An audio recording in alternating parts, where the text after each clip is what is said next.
Pero caminar de pie es sin duda muy cansado en estos inicios del bipedismo. Los músculos de la espalda se resienten y las piernas, al tener que sostener todo el cuerpo, se cargan enseguida. Orrorin tiene que pararse a menudo y recuperar fuerzas.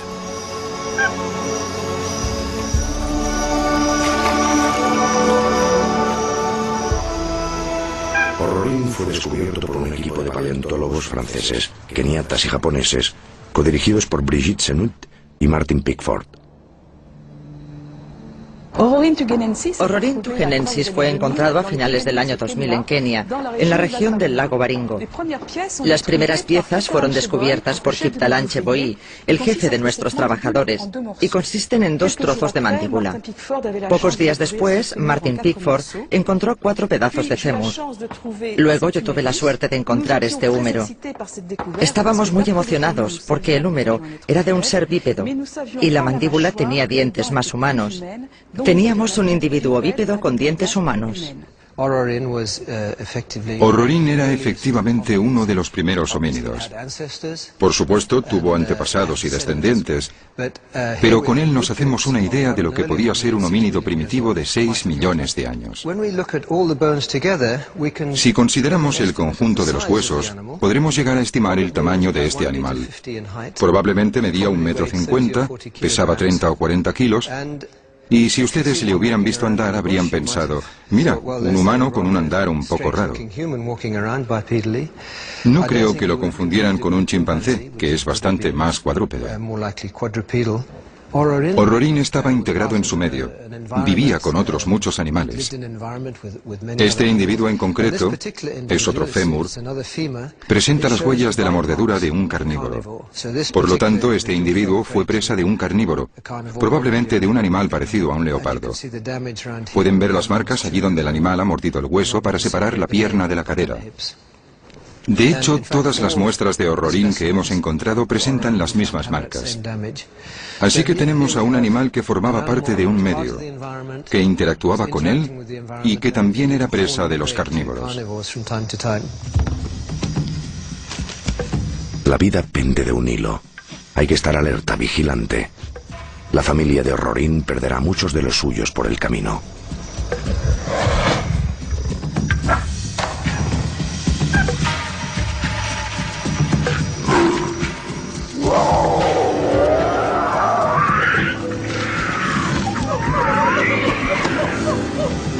Gracias a una serie de circunstancias geológicas casi milagrosas, los huesos de algunos de ellos se conservarán por fosilización, y estos restos, 6 millones de años más tarde, permitirán a los paleontólogos tener una visión más clara de la genealogía humana.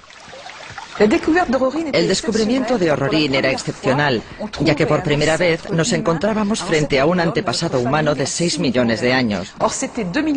Era 2 millones de años más antiguo de lo que conocíamos y de lo que estaba aceptado en la teoría evolutiva. Era más antiguo y más humano, y nadie se lo esperaba. Por esto, Orrorin era excepcional, porque desmontó las ideas establecidas desde hacía años. Además, el descubrimiento de Orrorin en los terrenos antiguos suscitó otras investigaciones que dieron lugar al descubrimiento de nuestros colegas etíopes, unos meses después, de 2 homínidos muy antiguos en Etiopía y más recientemente, en Chad, otros antepasados o cercanos de antepasados, por lo que Orrorin fue el punto de partida de una revolución en nuestro concepto de la evolución humana.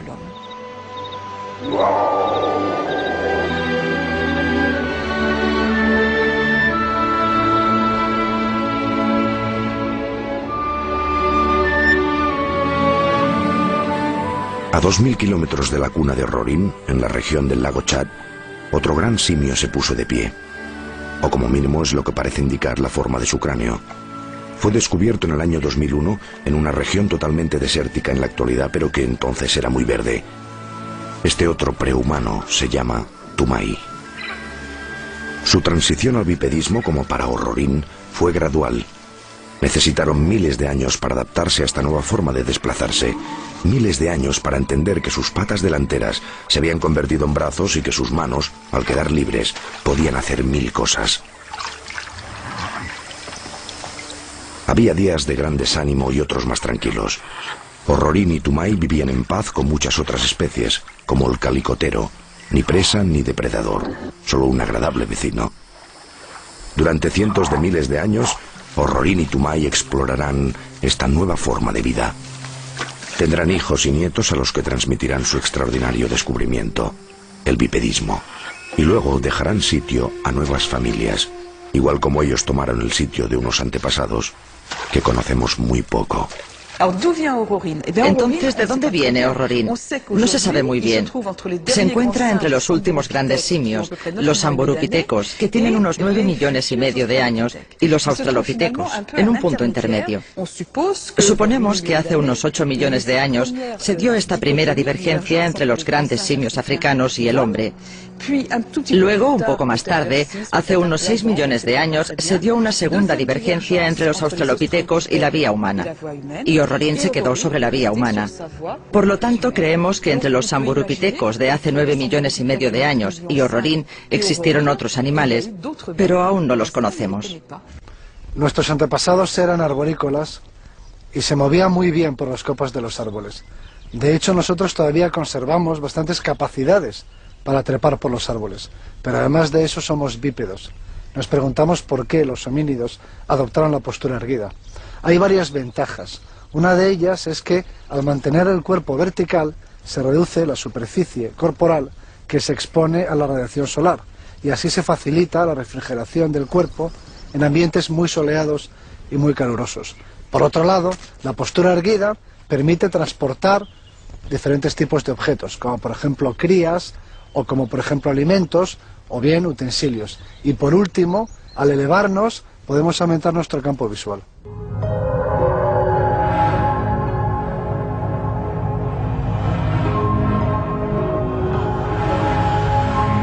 Durante los 2 millones de años que separan a Orrorin y Tumai de sus primeros descendientes conocidos, la sequía sigue afectando a África. La sabana se desertiza cada vez más. Nuestros antepasados se ven sometidos a una presión creciente: adaptarse, cambiar o desaparecer. En un territorio que va desde Etiopía hasta el Chad y Sudáfrica, la vida es una lucha continua. El agua es muy escasa y la vegetación cambia. El sol resulta muy duro para todos. Muchas especies desaparecen, como el calicotero. Otras sobreviven tras evolucionar. Entre estas últimas, algunos homínidos consiguen adaptarse. Los australopithecos. Les conocemos mejor desde un día del año 1973.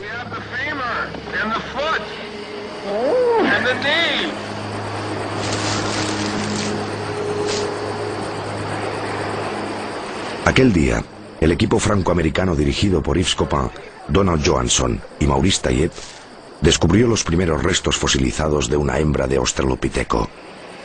Nos encontramos en el norte de Etiopía, en el Triángulo de los Afars.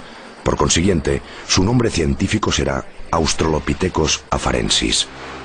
Cada noche en el campamento se oye la canción de los Beatles, Lucy in the Sky with Diamonds, en el radiocassette de uno de los investigadores.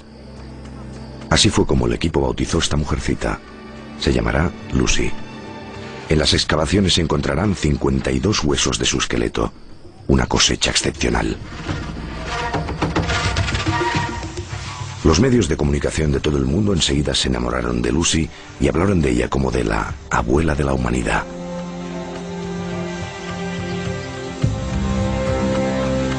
Y así es como nos imaginamos su historia.